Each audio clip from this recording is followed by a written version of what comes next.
Hello, Scorpio. Sarah here from Divinely Welcome to this overview of Mars in Gemini. This is a big transit because Mars doesn't usually hang out in a sign for this long, but it's going to be here. It started here in around August 20th or so, depending on your time zone. Of August 20th of 2022. It's going to be here until about March 22nd, depending on your time zone, of 2023. That is a long time. That's about 7 months or so of Mars being here in Gemini. And what I wanted to do was take each sun sign through like what area of your life this may be affecting. And so for you, it's your 8th house, and the 8th house is partnerships, it's merging finances, it's karmic merging, could be sexual energy, passionate energy, things like that. It's also deep transformative energy, as Scorpio, as the 8th house is actually scorpionic. And so scorpionic, is that a word? I just made it up if it isn't. But anyway, and so I think of the houses as life areas. And so this is the area that this Mars in Gemini is going to be affecting, is all of these like, combining forces, I suppose, combining energies. Doesn't necessarily have to mean marriage. It could just be business partnerships. It could be friendships. It could be other relatives, in combination with you, and sort of this working together kind of thing, or merging together. And so it's also transformative, sort of metamorphic, and those kinds of things too. So this is so deep for Scorpio, and Scorpio's kind of been through it. This is also because Gemini is about mind and mental state, and communication, and having Mars there. This is a moment where whatever secrets or whatever you're hiding will probably be revealed, like skeletons coming out the closet like a mofo. Whatever shit you're holding on to, whatever you're hiding from other people, is probably going to come out during this Mars and Gemini transit.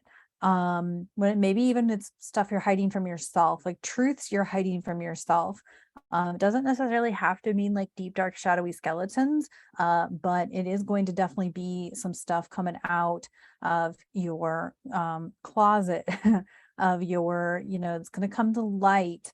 We're also going to be experiencing a Mercury retrograde during this Mars and Scorpio, that Mars and Gemini transit. And so Mercury retrograde, Mercury is communication, it's mental state, it's going to be mentally unsettling because it's bringing stuff up and out, every deep dark wound that you have within you from childhood, all this deep dark stuff that you're hiding from yourself is going to come up and out, and it is going to feel it's going to feel icky for Scorpios. I'm not gonna lie.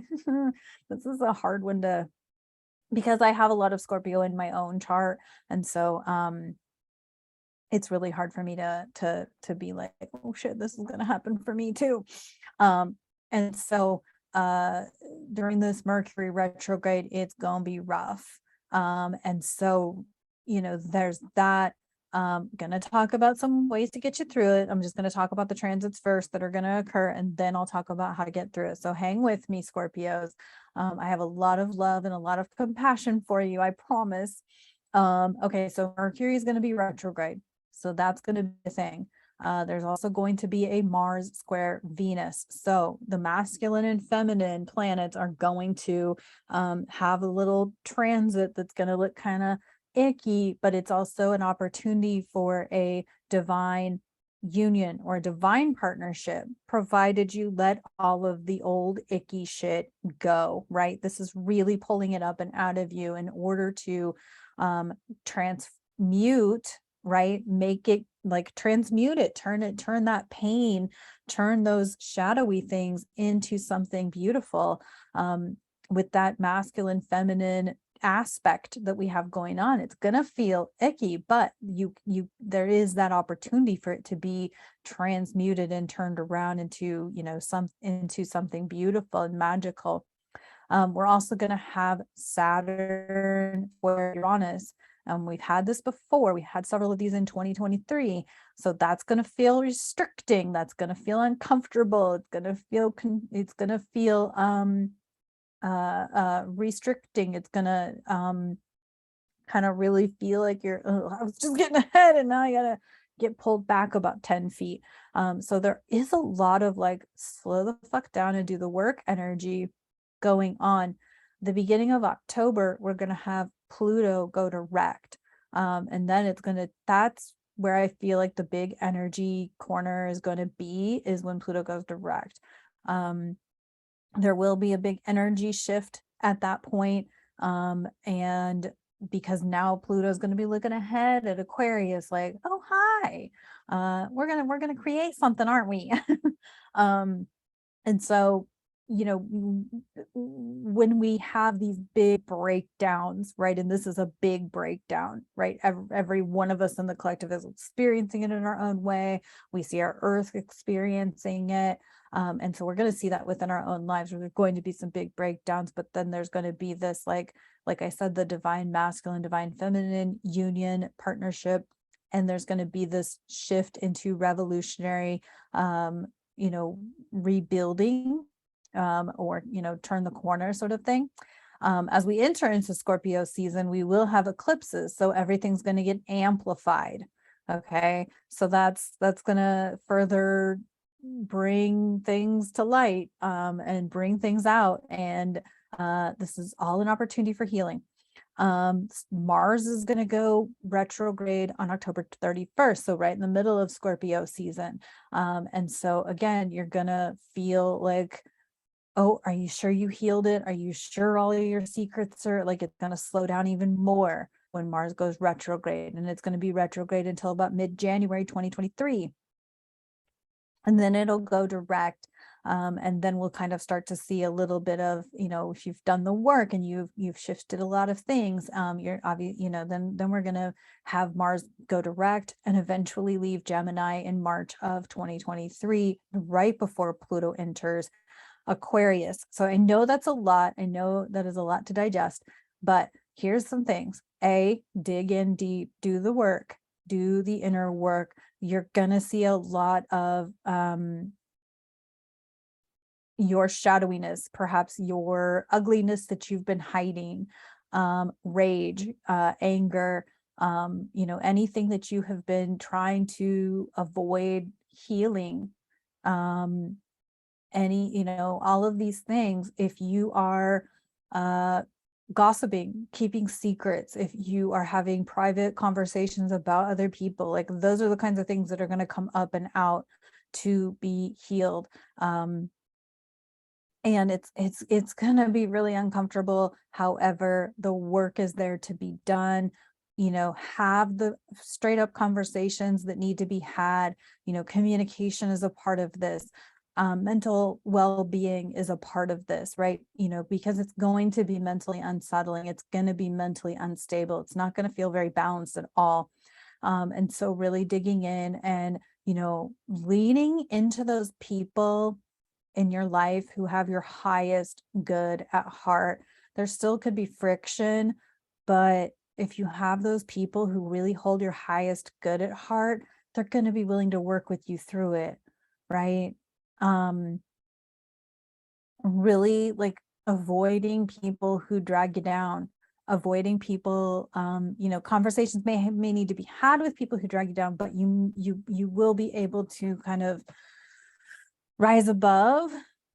And the other thing is really connect with your body. Really connect with your body, your digestive system, your sacral, which is your emotional and your reproductive area, your root chakra. These systems are going to be very important to stay in tune with. Yes, you can be in the spiritual and you can, want the good things for yourself, but you have to connect to that lower body. And those lower chakras in order to do the real healing work.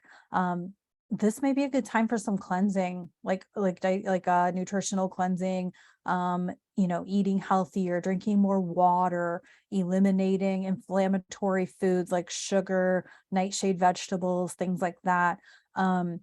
This could really be a good time to improve the quality of the food that you're eating. Maybe start subscribing to, say, Butcher Box or something like that, where you can get like better quality meats. Maybe you go to a local meat market, support a local business. But what I'm feeling is like cleaning up your nutrition, right? Cleaning up your digestive tract and lessening that inflammation, that, when we have inflammation, it does cause uncomfortability in our bodies. And things like that. This is definitely a good time to do like meditation, journaling, and really connecting within, because if those icky, like those ugly parts of you start to surface, like we usually want to avoid them, but unfortunately this is a process that we have to face head on. And we have to allow it to come through, process, and be healed and be transmuted, right? Transmutation is when we mutate something. We take a painful event and we turn it into something beautiful. We turn it into something productive, right? And so really like journaling, processing emotions, allowing some rage to come through if it feels aligned for you, sadness, the heartache, like it's those are the kinds of things that might come up for you during this time. Think back to May or June or so of 2021, and maybe like look at your journal, look at your calendar, look at your social media, look at your photos, whatever it is for you, and see what you were sort of envisioning during that time, because that could be what's transmuting or what is on the other side of this massive breakdown, is what you were sort of envisioning May or June of 2021. So connecting into the earth, connecting into your body, grounding yourself. We all have a tendency to kind of float up in the clouds and, want the divine life. And yes, that's valuable, but we gotta connect to the earth. We have to be a part of where we currently reside, is on the earth. And so, getting outside, putting your bare feet in the dirt, grounding into your body, really feeling into, like I said, those lower chakra areas, that digestive system, that reproductive region, the root chakra, your sits bones, that sort of thing. Maybe work on your posture, practicing your posture. I know that's something I need to work on. And really like holding yourself up high, and then allowing your spine to pull down, right? To elongate your spine into the earth. Some stones to work with. Hematite is a great stone to work with right now that is directly related to Mars. And then I have a red jasper to work with for the root chakra. And then I have a smoky quartz, and this is an earthy stone. I love this one because I love that it's like not shiny. It's not like shiny. It's got, imperfections. It's kind of more imperfected on one side than on other sides. So it actually looks like a rock, and feels like a rock. And I really like it. Whereas my red jasper is more smoothed and kind of has that more of a glossy, going on to it. Anyway, so smoky quartz, like I said, hematite would be a great stone to work with. Definitely focus on some journaling, meditating, grounding. Like I said, all of those lower chakra things to really pull yourself into the earth. I am sending you so much love, Scorpio. I totally feel you. I have lots of planets in Scorpio, and so and I'm an Aquarius sun, so I'm getting hit pretty hard here too. So I have a lot of compassion, and sending you over to a hug to get through all of this. This is just a general Scorpio sun overview. And so if you would like an individual session so that I can look at your chart and really give you some good guidance, individual guidance and unique guidance through this time, I'm happy to do so. You can contact me below.